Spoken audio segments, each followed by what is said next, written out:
You ready? Let's go. Yeah. For those of you that want to know what we're all about, it's like this, y'all. This is 10% luck, 20% skill, 15% concentrated power of will, 5% pleasure, 50% pain, and 100% reason to remember the name.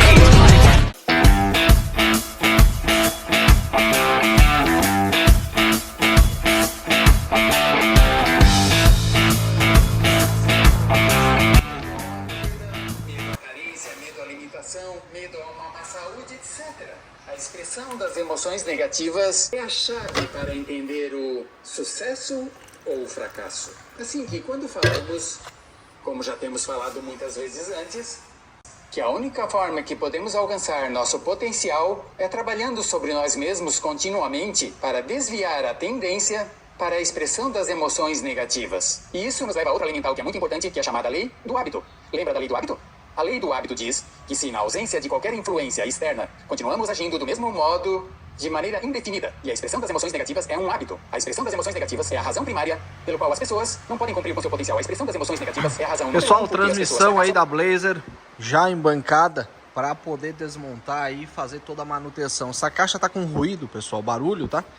Ronco aí. Então vou desmontar para poder analisar e ver o que precisa ser feito. Na sequência agora eu vou colocar o vídeo para vocês aí de remoção dessa transmissão até ela chegar aqui.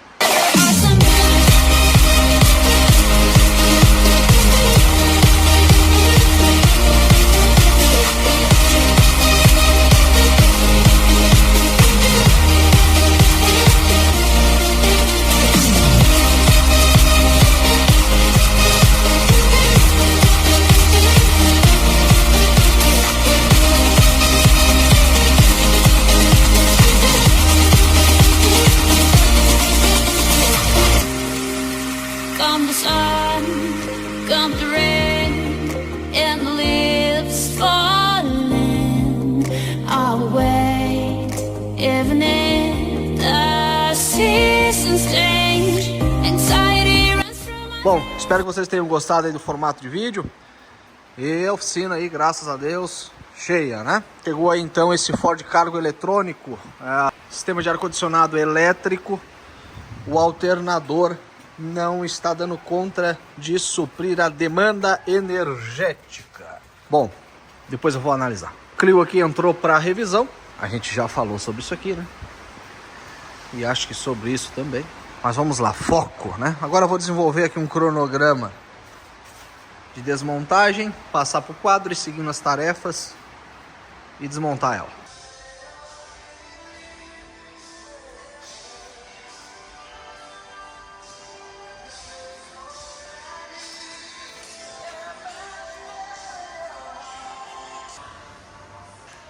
Fala, gurizada, ó, barulho, ó, Ford Cargo ligado lá na rua. Esse caminhão, pessoal, foi instalado um ar-condicionado elétrico. É um Ford Cargo eletrônico, ainda 12 volts. E após a instalação do ar elétrico, o ar-condicionado elétrico, o caminhão acabava descarregando a bateria em trabalho, né? Porque o ar-condicionado consome muita energia. Eu vou deixar para vocês um vídeo que eu gravei aqui, ali na bancada, quando eu estava fazendo a manutenção do alternador. Eu explico um pouco. Eu errei ali a questão dos números, né? Onde era, acho que é 5 watts, eu falei 15, alguma coisa assim, mas é só para o pessoal entender a analogia ali, os cálculos que eu fiz para poder resolver. Eu adaptei um alternador de 120 ampere, 12 volts, e o caminhão já está ligado há 45 minutos, com o ar-condicionado funcionando no máximo, que é 16 graus, é um ar-condicionado elétrico inverter, e a tensão de bateria se mantém acima de 14,3, com todos os consumidores ligados e também o ar-condicionado.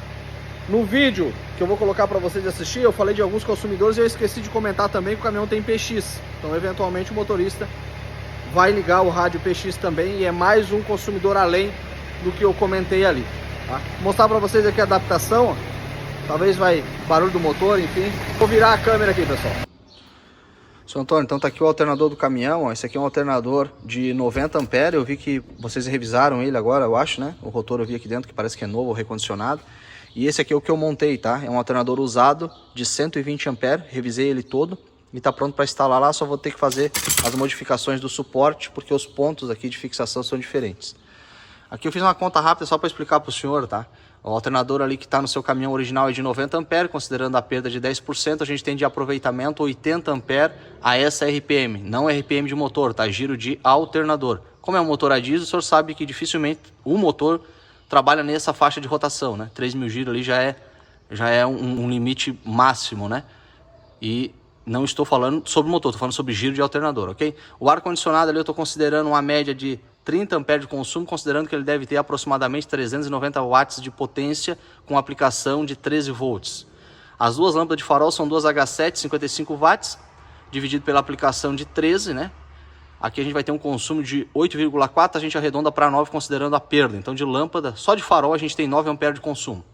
Lâmpada de sinalização, que são as meia-luz, mais as marias e tal, a gente tem 15 lâmpadas com consumo de 15 watts, sob a tensão de aplicação de 13, né? São 75 watts de consumo, que vai resultar num consumo de 5,7 A, que eu arredondei para 6 considerando a perda. Luz de freio, injeção eletrônica, rádio, painel, seta, engata ré, buzina, limpador de para-brisa, eu considerei um consumo médio de 15 A. Somando tudo isso, a gente tem um consumo, ó, de 60 A. Considerando que o seu alternador teria um aproveitamento de 80 A sobre os 90, seria o mundo perfeito, né? Porque 80 menos 20, 80 menos 60, que é o consumo, ainda sobraria 20 A, que seria para carregar a bateria, enfim. Porém, o que não dá certo? Não dá certo porque a gente não tem isso aqui, ó. A gente não tem esse RPM no alternador, tá?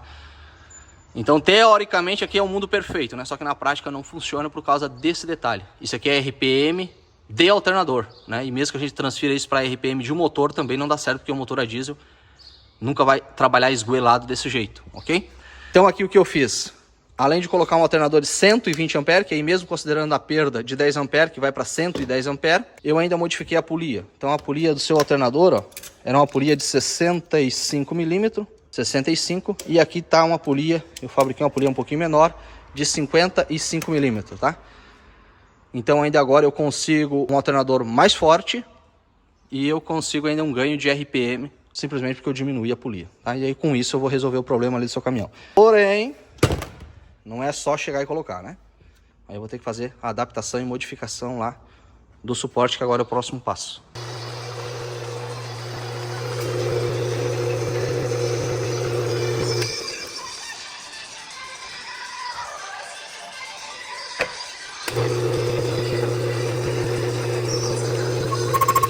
Bom, tá aí, ó. Botei lá atrás, suporte, colocar um prolongador, enfim.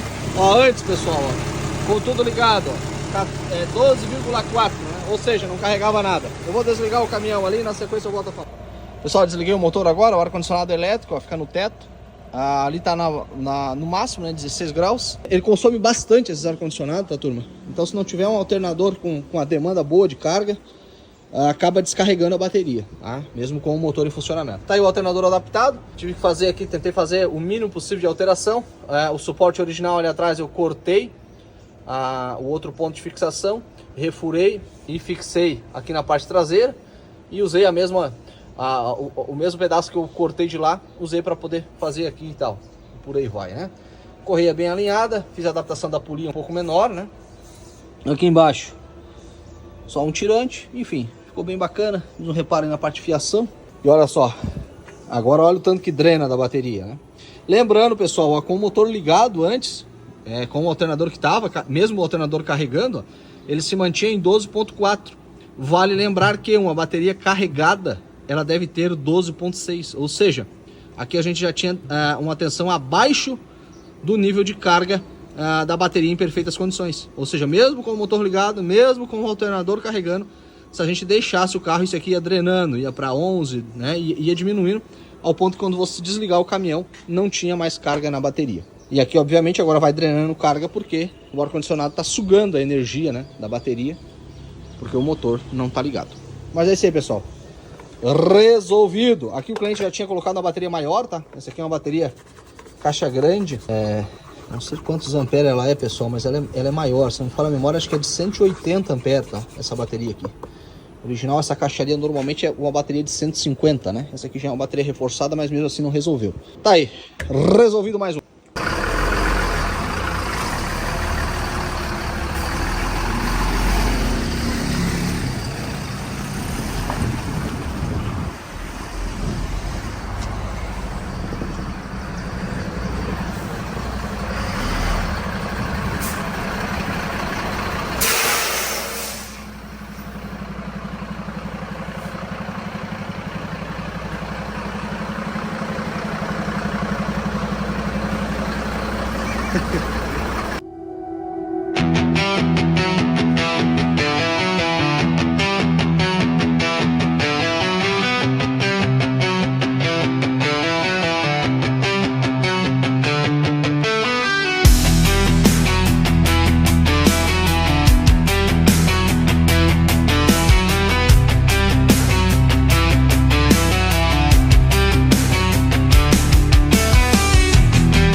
Pessoal, caixa da Blazer aqui, ó, aberta.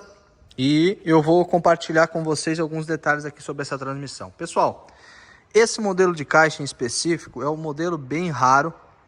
São poucas as unidades que saíram com essa configuração e ainda são poucas as unidades que ainda andam com essa configuração mecânica. Qual que é essa configuração? Blazer 4.3 V6, motor a gasolina, com câmbio traçado, né? Essa caminhoneta ela é 4x4 com reduzida e ainda com marcha lebra, ou seja, tem a reduzida simples e ainda a reduzida de fato, e ainda a caixa normal. Então tem caixa de transferência que por aí vai. É uma caixa bem rara, com todas as pessoas aí que trabalham com câmbio que eu conversei, a maioria delas de fato nunca nem mexeu nessa caixa e normalmente quando pega para fazer elimina, né, o sistema 4x4 e coloca a caixa da caminhoneta com tração traseira. A Blazer V6 saíram poucas unidades com câmbio 4x4. E aí quando a Blazer ou a S10 utiliza o motor a diesel, usa outro modelo de câmbio que não é esse aqui. Bom, essa caixa aqui, gurizada, o que está acontecendo com ela? Ela tinha um defeito que ela sumia óleo, assim como acontece em outras S10 também, que usa o outro modelo de caixa. E eu, ao desmontar esse câmbio, eu achei o defeito dela. E eu vou solucionar esse problema. E eu vou compartilhar com vocês aqui o que eu encontrei. Na tampa traseira aqui dessa caixa, turma, vai um retentor que divide o óleo da caixa de câmbio com o óleo aqui da caixa de transferência, para ter dois tipos de óleo, né? A caixa de transferência vai um óleo, né? Um recipiente, tal e tal, e o óleo da caixa de câmbio vai na caixa de câmbio e é dividido. E a caixa de câmbio esvaziava e não tinha vazamento. Claro que tem esse melado e tal, mas o tanto de óleo que se sumia dessa caixa não era pelos vazamentos que ela tem. E o que estava acontecendo? Ela estoura, pessoal, esse retentor aqui, ó, na parte traseira, porque os rolamentos queriam folga, e ela vaza o óleo do câmbio para a caixa de transferência. Tanto é que quando eu tirei essa caixa de transferência, tinha quase 6 litros de óleo aí dentro. E essa caixa, se não me fala a memória, vai 1.800, 2 litros de óleo no máximo, tá? E eu tirei um galão cheio de óleo. Ou seja, todo o óleo do câmbio, por efeito de giro, efeito centrífugo, vazou pelo retentor da tampa traseira e veio parar tudo na caixa de transferência e fundiu o rolamento de entrada aqui da prise da caixa. Essa aqui é a minha linha de raciocínio, tá, pessoal? Então, o que eu vou fazer aqui agora? Eu vou analisar essa situação aqui. Acredito que eu vou ter que adaptar um outro tipo de rolamento aqui para resolver. E eu vou montar agora sem o retentor aqui, pessoal. Na parte traseira eu vou tirar todas as capas dos rolamentos aqui, ó, para eles trabalhar todos eles em contato direto com o óleo. Assim como esses aqui são, ó. São rolamentos direto com óleo. E aqueles rolamentos ali, eles trabalham com um guarda-pó para lubrificar por graxa. Então eu vou eliminar tudo isso aí, fazer uma boa limpeza, colocar um óleo de qualidade. E eu vou unificar as duas caixas. Ou seja, o mesmo óleo que vai abastecer a caixa de transferência vai abastecer a caixa de câmbio. E aí eu elimino esse problema, pessoal, desse retentor. Que para mim ter acesso a esse retentor, para mim imaginar que ele está dando problema, eu tenho que desmontar a caixa inteira, que ele fica no meio da caixa, no meio das duas. Conforme vocês viram a caixa quando veio para a bancada, eu tive que dividir ela no meio para achar o retentor. Então esse retentor, essa parede que divide as duas caixas, eu vou tirar fora e eu vou unificar, entendeu? Então se vai 2 litros de óleo na caixa da frente, mais 2 litros de óleo na caixa de trás, eu vou encher toda ela com 4 litros. Um exemplo assim. Claro que vai se fazer necessário outras mudanças e tal, isso é só um pensamento em voz alta, eu ainda não terminei o serviço, é só o que eu estou imaginando que eu vou fazer, mas eu gosto de resolver as coisas, né? É a primeira vez que eu estou abrindo essa caixa, primeira vez que eu estou tendo contato, né? Mas eu, desde que me criei em oficina, mesmo quando não trabalhava com mecânica, trabalhava com elétrica, sempre ouvi falar dessas transmissões que sumia óleo do nada e fundia em viagem. Inclusive conheço vários clientes que têm S10 e o relato é esse, vai fazer uma viagem aí de 1.000, 2.000 quilômetros e a caixa funde. Quando vai abrir, a caixa está sem óleo. Então tá aí o defeito. O defeito é que o óleo vai todo para a caixa de transferência. Falou, gurizada! Carlos também é cultura. É isso aí. Aí só para explicar para quem não entendeu, o retentor, pessoal, que ele cria folga, o óleo vai para a caixa de transferência e ele não volta para a caixa de câmbio. Vocês estão me entendendo? Então eu vou eliminar o retentor ali, então eu vou deixar aberto. Então o óleo, tanto ele vai quanto ele volta. Vocês estão entendendo? Então ele vai para onde ele quiser agora. Quem vai para lá, vem para cá, para lá, beregadé, beregadá, burugudu. Se é que vocês me compreenderam.